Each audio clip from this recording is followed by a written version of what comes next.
आपको बताया था, उससे पहले ही बताया था, बहुउद्देशीय परियोजना है। नदियों पर बांध बना करके और बांध से पानी नीचे गिराया जाता है, बिजली बनाई जाती है, मत्स्य पालन के लिए भी पानी जाता है, कृषि के लिए भी जाता है, पेयजल के लिए भी जाता है, नौकागमन के लिए भी जाता है, उद्योगों के लिए भी जाता है। तो उस नदी के पानी से हमारे अनेक उद्देश्य पूरे हो जाते हैं बांध बनाने से। उस नदी के पानी से बांध बनाने पर हमारे अनेक उद्देश्य पूरे हो जाते हैं। बिजली बनाने का उद्देश्य पूरा हो गया, पेयजल की जो समस्या थी, पीने के पानी की जो समस्या थी, वो भी हमारी पूरी हो गई। सिंचाई के साधनों का अभाव था, वो भी पूरा हो गया। नौकागमन का भी, सारे के सारे जितने हमारे उद्देश्य थे उनमें से बहुत सारे उद्देश्य हमारे पूर्ण हो जाते हैं। इसी वजह से इसे कहते हैं बहुउद्देशीय परियोजनाएं। बाढ़ भी नहीं आती है, मृदा का अपरदन भी नहीं होता है बांध बनने से, क्योंकि पानी को रुक रुक करके आना पड़ता है, बांध से गिराया जाता है नीचे की तरफ। देखो, देश के प्रधानमंत्री थे प्रथम प्रधानमंत्री पंडित जवाहरलाल नेहरू, और इन्होंने बहुउद्देशीय इन नदी घाटी परियोजनाओं को आधुनिक भारत का मंदिर कहा था। तो देखो, बोर्ड ने एक बार प्रश्न पूछा था,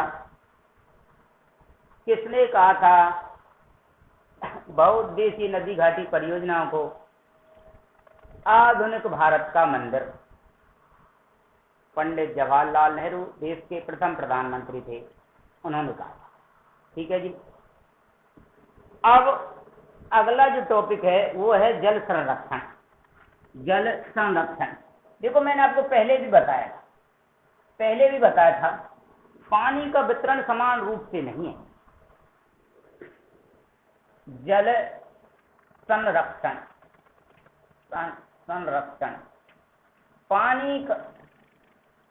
पानी का वितरण समान रूप से नहीं है। कहीं तो बहुत ज्यादा नदियां हैं, नहरें हैं, बहुत सारी नदियों से नहरें निकाली गई हैं, और कुछ इलाका तो ऐसा है जहाँ नदी भी नहीं है, नहर भी नहीं है, कुछ भी नहीं है। वहां पर जब कुछ भी नहीं है तो वो इलाका सूखा है, रेगिस्तान है।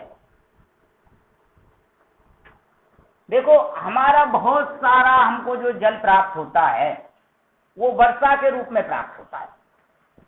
किसके रूप में प्राप्त होता है? बरसात के रूप में। और बरसात के रूप में ये जो जल प्राप्त होता है, ये जल व्यर्थ बह करके चला जाता है। वर्षा का जल व्यर्थ बह करके और चला जाता है। देखो, जब बरसात होगी, बरसात का जल व्यर्थ बह करके जाएगा, तो एक बात आप और सोचो, तो मिट्टी का कटाव भी होगा, मृदा अपरदन भी होगा, बाढ़ की समस्या भी बन जाएगी कि नहीं बन जाएगी? ऐसी स्थिति में हमको करना क्या है? इस वर्षा के जल को रोक करके, मतलब बहने से रोक करके, और इसका इस प्रकार से उचित प्रबंधन करना है, इसको ऐसे इकट्ठा करना है, रोक करके रखना है, जो हमको आवश्यकता पड़ने पर ये काम में लिया जा सके। बरसात का जल, बहुत ज्यादा बरसात हुई या कम हुई, मिनिमम हुई, हम उस बरसात से बहते हुए इस जल को, जो बहता है जल, इसको रोकना है, बहने से रोकना है इसको। और जब इसको हम रोक करके रखेंगे, जब हमारे पास बरसात का जल संग्रहित रहेगा, तो जब हमको आवश्यकता पड़ेगी, देखो वर्षा ऋतु में, वर्षा के काल में तो हमको आवश्यकता कम पड़ेगी, लेकिन बरसात के चले जाने पर हमारे पेयजल की समस्या है, उसके साथ साथ हमारे कृषि के लिए भी हमको पानी चाहिए, जल चाहिए सर। तो जब हमको जरूरत पड़ेगी पेयजल के लिए, कृषि के लिए, तो हम इस जल को फिर काम में लेंगे। तो बरसात के पानी को, वर्षा के जल को उचित जल प्रबंधन कर संग्रहण करना ही उस स्थान का जल संरक्षण है। अब देखो इसको करते कैसे कैसे हैं, इसके बारे में देखेंगे हम। देखो कौन कौन से तरीके हैं जल को संग्रहण करने के, संग्रहित करने के। देखो पुराने जमाने में, प्राचीन काल में बड़े बड़े साहूकार होते थे, सेठ होते थे, बड़े बड़े साहूकार, बड़े बड़े सेठ होते थे, और वो क्या करते थे, वो झील खुदवा देते थे। झील जमीन के अंदर इतनी गहराई की झीलें बन जाती थी, लंबी चौड़ी, जिनमें जब कभी बरसात होगी तो वो झीलें पानी से भर जाती थी। जो पानी से भर जाती थी, बरसात के पानी से भर जाती थी वो झीलें, कौन करते थे, बड़े बड़े सेठ साहूकार। झीलें, सेठ साहूकार झीलें खुदवा देते थे, और सूखे के समय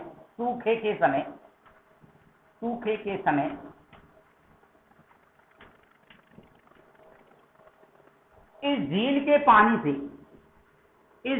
पानी से पेयजल की और सिंचाई की आपूर्ति की जाती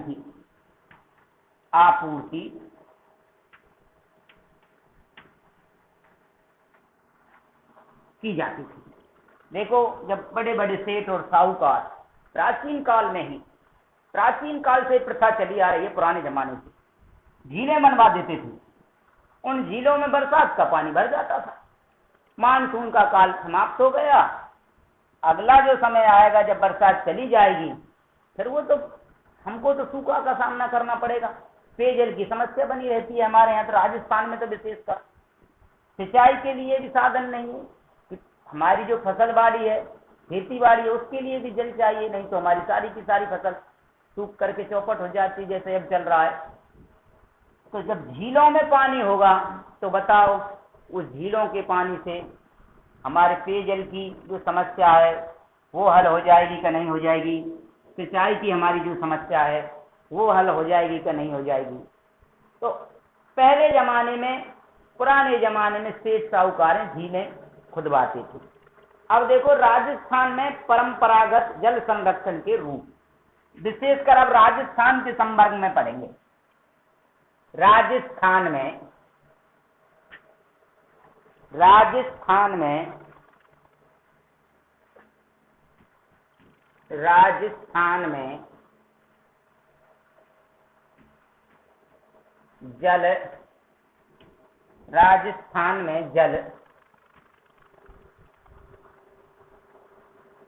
संरक्षण के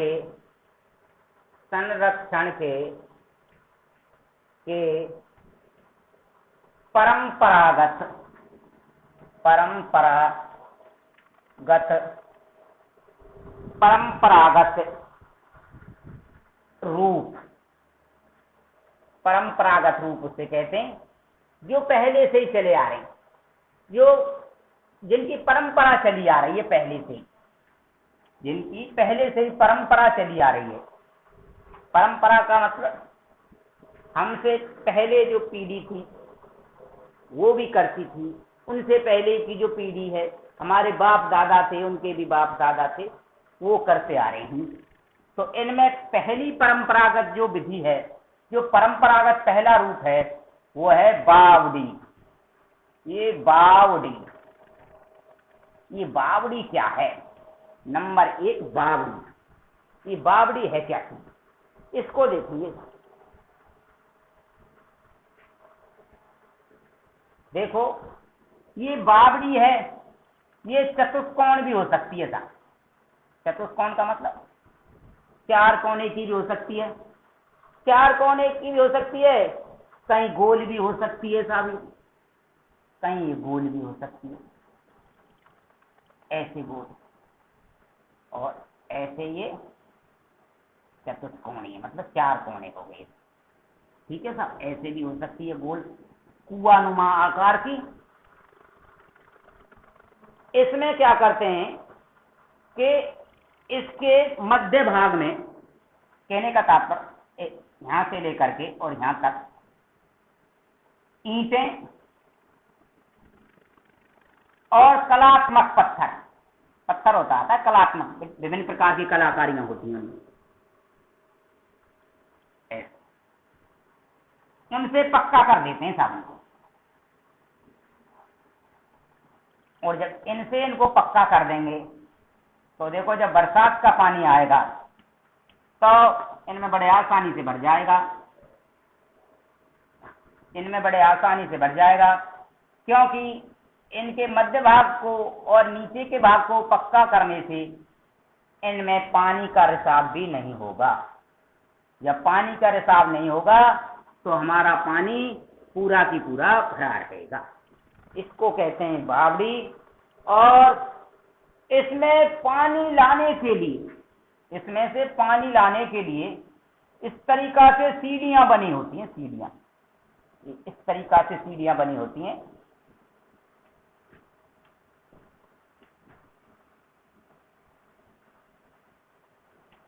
देखो इन सीढ़ियों के माध्यम से लोग जाते हैं और अंदर से पानी लेकर के सीढ़ियों के माध्यम से आ जाते हैं और घर ले आते हैं पानी पीने के लिए।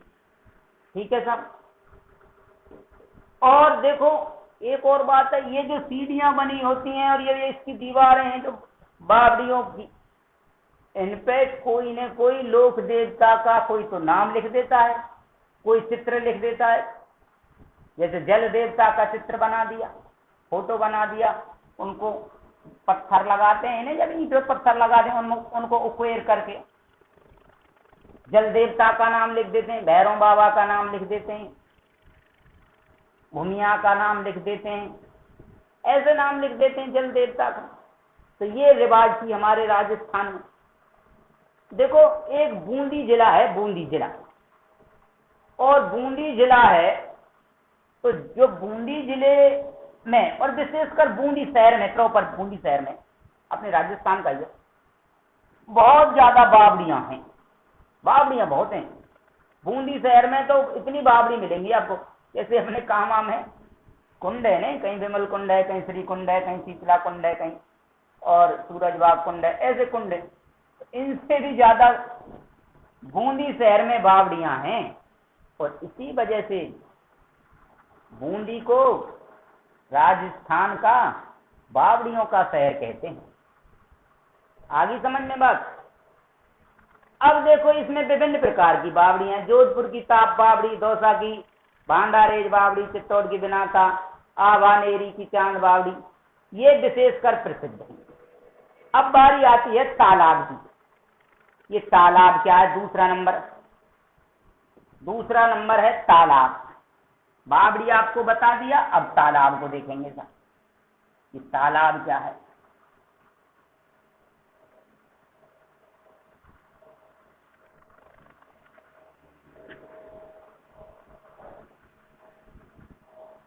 नंबर 2 तालाब।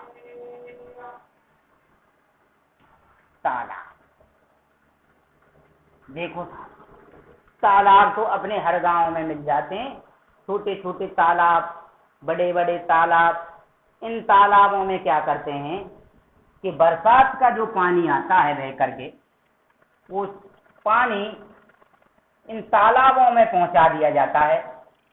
इन तालाबों में जब पानी पहुंच जाता है तो ये तालाब पानी से भर जाते हैं। जब तालाब पानी से, तो इन तालाबों में हमारी मवेशियों को पीने के मवेशियों के लिए पीने का पानी मिल जाता है और मनुष्यों के लिए भी पीने का पानी मिल जाता है। इस तालाब में से पानी ले जाते हैं, पशु भी पानी पी लेते हैं इस पानी को और लोग भी पी लेते हैं। तो देखो हमारे राजस्थान में एक जिला है पाली, वहाँ का हेमाबाद तालाब प्रसिद्ध है, तालाबों के भी नाम है। मेजा तालाब भीलवाड़ा में प्रसिद्ध है सर। चित्तौड़गढ़ में गढ़सीसर व रूपगढ़ सागर जैसलमेर जिले में प्रसिद्ध है। चित्तौड़गढ़ में सेना पानी तालाब है, बांध किया तथा सेना पानी, ये प्रसिद्ध है। तीसरे नंबर पे है झीलें। ये झीलें क्या हैं? अभी मैंने आपको बताई थी झीलें। बड़े बड़े सेठ साहूकार झीलों का निर्माण करवाते थे, और ये तो मैंने आपको बता दिया। राजस्थान में उदयपुर शहर को, राजस्थान में उदयपुर शहर को झीलों की नगरी कहते हैं। ज्यादातर ये जो झीलें हैं जो हमारे राजस्थान के उदयपुर में हैं, और उदयपुर में जो पिछोला झील है सबसे प्रसिद्ध है, तो फतेह सागर झील भी है। अजमेर में आना सागर झील प्रसिद्ध है। चूरू में ताल छापर जाल और कबाकली बांध, टोंका टोरडी सागर, पालीकर सरदार समन, बूंदी की नवलखा झील।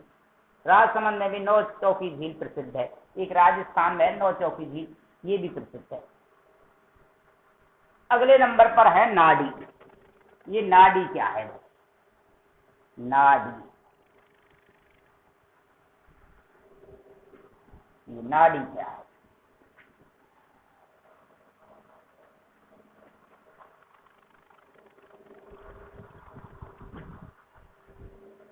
नाडी, देखो तालाब तो होता है थोड़ा सा बड़ा, मैंने बताया था ना आपको, तालाब तो बड़ा होता है, बरसात का पानी आता है, भर जाता है, मवेशी भी पीते हैं और पशु भी, लोग भी पीने के लिए ले जाते हैं।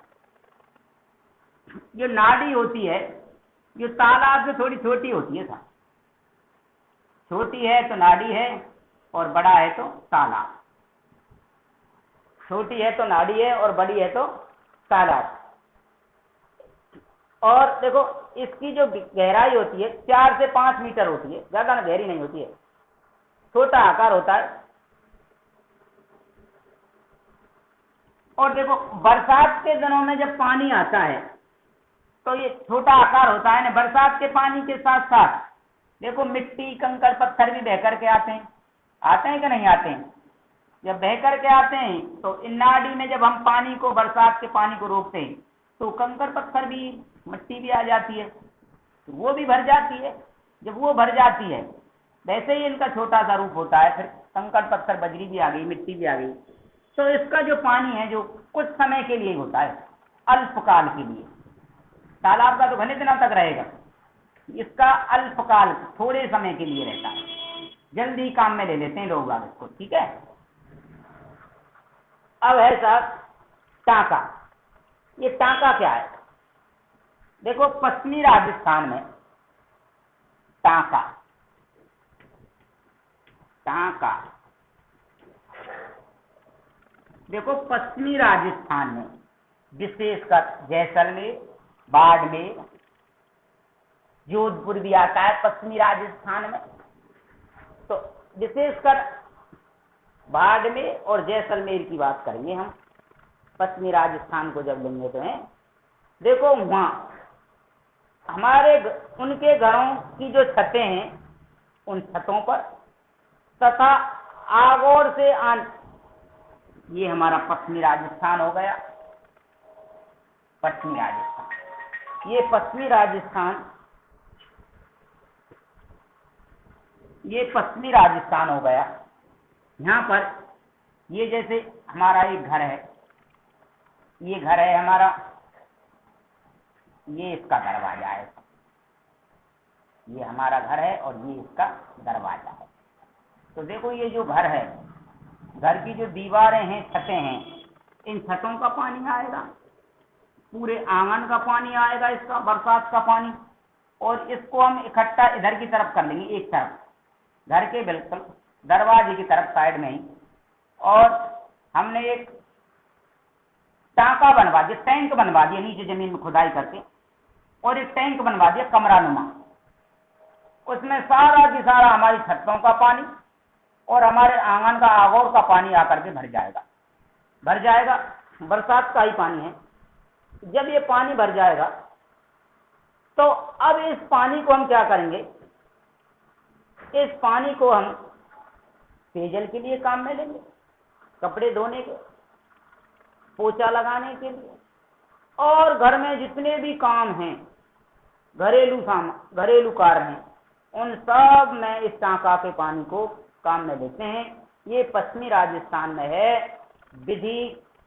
बरसात के पानी को जो छत से बह करके आता है, आंगन से बह करके आता है, आगोर से बह करके आता है, सब पानी को इकट्ठा करते हैं। सब पानी को इकट्ठा करके टांका में भर लेते हैं और टांका जब भर जाता है तो जब हमको जरूरत पड़ती है तब हम इस पानी को काम में लेते हैं। इसकी एक बात और है, जो इसका आंतरिक भाग होता है, जो इसका नीचे का भाग होता है इस टांके का, उसको राख और बजरी से पक्का कर देते हैं। कहने का तात्पर्य राख और बजरी कर देंगे जिससे पानी का रिसाव नहीं। ठीक है सर। अब बारी आई है जोहड़ की। एक और है जोहड़। ये जोहड़ क्या है? देखो, हमारे राजस्थान का शेखावाटी क्षेत्र है, हरियाणा से लगता है। हरियाणा क्या लगता है? हरियाणा से लगता है शेखावाटी क्षेत्र।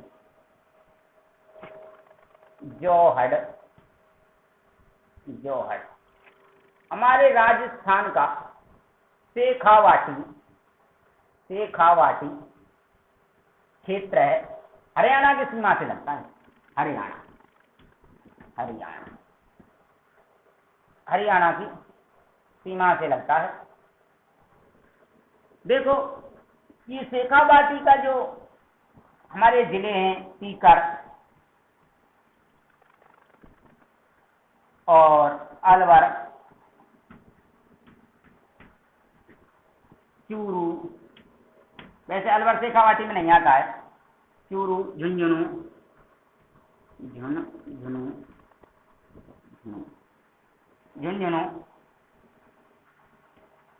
सीकर, चूरू, झुंझुनू ये शेखावाटी में आते हैं।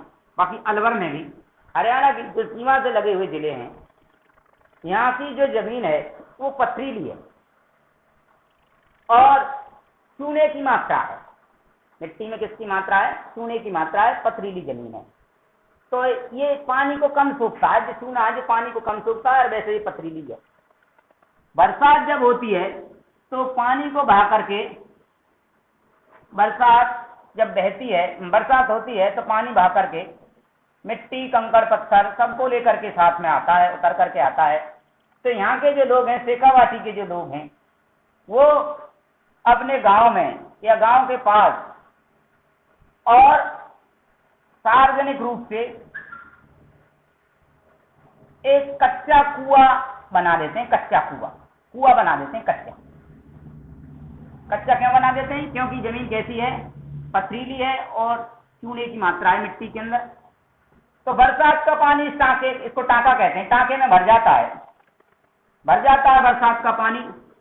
जब बरसात चली जाती है तो इस टांके के पानी को काम में लेते हैं और जब बरसात के चले जाने पर टांके के पानी को काम में लेते हैं। गर्मियों में जब पानी सूखने लगता है तो गर्मियों से पहले इस टांके का पानी है जो सूख जाए, जोहड़ का पानी सूख जाता है, क्योंकि सिंचाई के लिए ले जाते हैं लोग, पशु भी पीते हैं इसमें से।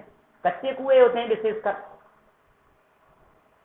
अब जब पानी सूख जाता है इनका, तो इसमें जो गाद है, जो बरसात के पानी के साथ आई थी बह करके, मिट्टी, कंकड़, पत्थर, बजरी, वो जो गाद है, मानसून आने से पूर्व, गर्मियां आने से पूर्व उस गाद को निकाल देते हैं ये लोग। फिर अपने जोहड़ को खाली कर देते हैं। जोहड़ खाली हो जाता है, फिर बरसात होती है, दोबारा से फिर ये भर जाता है, फिर पानी पीते हैं लोग, पशुओं को पिलाते हैं। देखो, इसका रूप टांके के समान ही होता है, लेकिन इसका जो ऊपरी भाग है वो टांके से बड़ा होता है, गोलाकार होता है, खुला भी होता है। ठीक है। अब ऐसा बेरी या छोटी कुई, ये सारी की सारी परंपरागत विधियां हैं। प्रश्न ऐसे आ सकता है, राजस्थान में जल संरक्षण की 2 परंपरागत विधियों को बताइए, 2 परंपरागत रूपों को बताइए। 7वें नंबर पर है बेरी या छोटी कुई।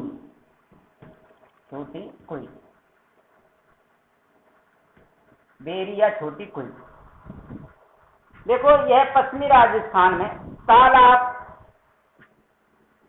पश्चिमी राजस्थान में तालाब या खडीन। देखो खडीन और कहते हैं, खडीन क्या है? देखो पश्चिमी राजस्थान में मिट्टी के टीले हैं साहब, इस तरीका से टीले हैं, मिट्टी के टीले हैं। जब बरसात होगी ये मिट्टी का टीला है, फिर ये मिट्टी का टीला है, तो ये जो क्षेत्र बन रहा है ना, ये बरसात के दिनों में पानी से भर जाएगा। भाई मिट्टी का टीला है तो पानी, जब बरसात होगी तो यहाँ से पानी ढल करके इधर आएगा, इधर से इधर आएगा, और इसको कहेंगे हम खडीन। इसको क्या कहेंगे हम? खडीन। ये 5 से 6 मीटर गहरे होते हैं। देखो इनकी दीवारों को भी पत्थर से पक्का कर देते हैं, दीवारों पर भी पत्थर लगा देते हैं। यहाँ पर लोग देख देते हैं, यहाँ पत्थर लग जाएगा, पत्थर लग जाएगा, पत्थर से कर देते हैं, पक्का कर देते हैं, जिससे कि पानी का रिसाव नहीं हो। और बरसात के दिनों में ये पानी से भर जाती हैं, भर जाती हैं। जब ग्रीष्म ऋतु आती है तो लोग इनके पानी को पीते हैं। और देखो पश्चिमी राजस्थान में उनकी अपनी भाषा है, उस भाषा में ये उनको बेरी कहते हैं। और राजस्थान में बेरियां बाड़मेर तथा जैसलमेर में पाई जाती हैं। और हम कहते हैं जो छोटी कुई कहते हैं, कुइया कहते हैं छोटी।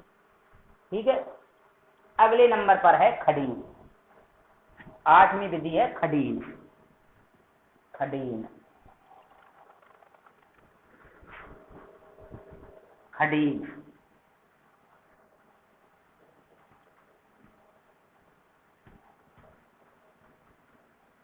खडीन।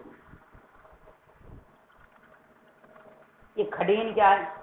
देखो जैसलमेर जिले में पालीवाल ब्राह्मणों के द्वारा, देखो पालीवाल ये गोत्र होता है ब्राह्मणों का, इनके द्वारा ये विधि अपनाई गई थी। ये विधि जल संरक्षण की पालीवाल ब्राह्मणों के द्वारा अपनाई गई थी। इसमें कृषि के लिए तथा पेयजल के लिए जो पानी की समस्या है, उस पानी की समस्या को ये हल करवाती है खडीन। खडीन में पानी भर जाता है। पालीवाल ब्राह्मणों ने ज्यादा ये बनवाई थी। और खडीन के पानी को पेयजल के लिए काम में लेते हैं, पेयजल के साथ साथ कृषि के कार्य में भी लेते हैं, थोड़ा बहुत मवेशी भी पीती हैं। ठीक है, और ज्यादातर ये जो खडीन बनाई गई हैं ये पहाड़ी भागों में जो पानी बह करके बरसात के दिनों में नीचे की तरफ आता है, ढालू भागों की तरफ आता है, उधर को बनाई गई हैं। कुछ खडीन तो कच्ची हैं, कुछ पक्की मेंढ या दीवार बनाकर बनाई जाती थी। ज्यादातर कच्ची मेंढ बना करके, मिट्टी की मेंढ बना करके और पालीवाल ब्राह्मण बना देते थे। अब अगला जो टॉपिक है वह है जल स्वावलंबन। ये जल स्वावलंबन क्या है इसको बताएंगे कल। Thank you sir.